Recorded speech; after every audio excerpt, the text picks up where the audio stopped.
السلام علیکم ورحمۃ اللہ وبرکاتہ۔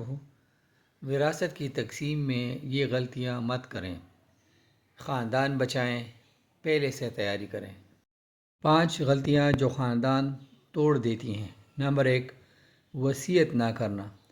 زندگی میں تقسیم واضح کریں۔ نمبر 2، زبانی وعدے، تحریری دستاویز ضروری ہیں۔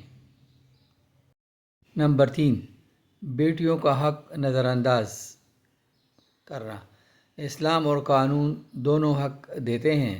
نمبر 4، جائیداد منتقلی میں تاخیر، پوری اپنے نام پر کروائیں۔ نمبر 5، وکیل کے بغیر تقسیم، قانونی دستاویز کے بغیر خطرہ۔